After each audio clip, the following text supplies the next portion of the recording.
Hello ladies and gentlemen. In 6th grade science class, my teacher starts off the class with saying, "Okay everyone, guess what? We have a project coming up, a team project. It's making a volcano. And it has to be done outside of school." Of course it had to be done outside of school, because why would we do anything fun in school? That doesn't make sense. Either way, I was very excited to build a volcano because I've watched all the cliche high school, middle school shows make volcanoes for their science fairs, and this was my chance to shine. Since it was a team exercise, obviously everybody scattered to find their friends, except me. I was like, nah, I'm good. And the reason why that is because every time I would have a partner, I would be the one to do all of the work in the group, which is not a partnership, that's a solo ship. So I thought I would Han Solo it alone.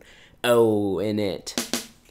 Comedy. So I'm ready to work alone, and my teacher's like, Elijah, you need a partner. and I'm like, come on, everyone already else has a partner. Can't you just let me do this alone? Please, I beg of you. Actually, Jessica doesn't have a partner. I turn and look at Jessica, she's pretty, and I'm like, Jessica's gonna probably make me do it all by myself. I'm sure she won't do that. And at that point, I just rolled my eyes because I couldn't really come up with a good response to that. So we get partnered up and we start talking, and she's like, "Okay, so we need a good grade on this. If not, I can't play in the basketball tournament coming up." and I'm like, all right, cool, let's exchange phone numbers so we can get this done and get you in that tournament.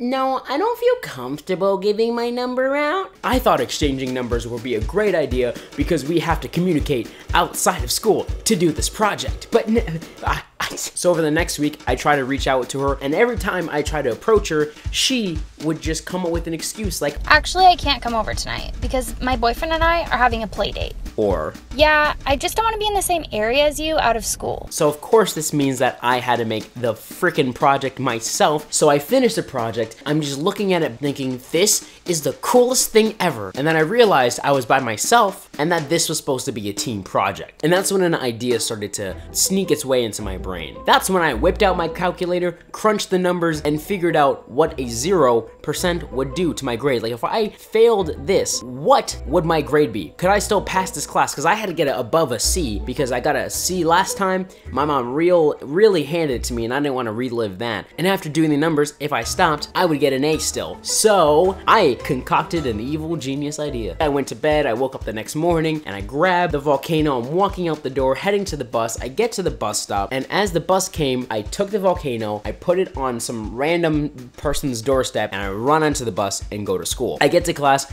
everyone has their volcanoes out. The teacher starts to call people out one by one to bring it up and demonstrate their volcano. Elijah and Jessica, please present your projects. And that's when I gave a glance over to Jessica, and she smiled at me. And I bet she thought she could just two-step over me, get a good grade, and still be able to play basketball. And I'm just like, ooh, she has no idea what's coming. So I just say to the teacher, yeah, we didn't do it. Elijah and Jessica, you've been disappointment since the womb. The teacher just shook her head in disappointment and called the next group, and I looked over at Jessica, and she was mortified. The face of a person who realized they done fucked up. And she got what was coming to her. She got removed from the basketball team. And I felt accomplished. So the moral of the story is, don't be that person who gets in a group and does none of the work. Even though I've been that person some other times, and I apologize to those people, I'm a hypocrite, but don't be that person. First off, special thanks to Alana for voicing the girl. Go check out the video we did together on her channel with the video on the screen and down below. And don't forget, if you like this video, tap that like button. If this is your first time watching, tap that subscribe button. If you want to support me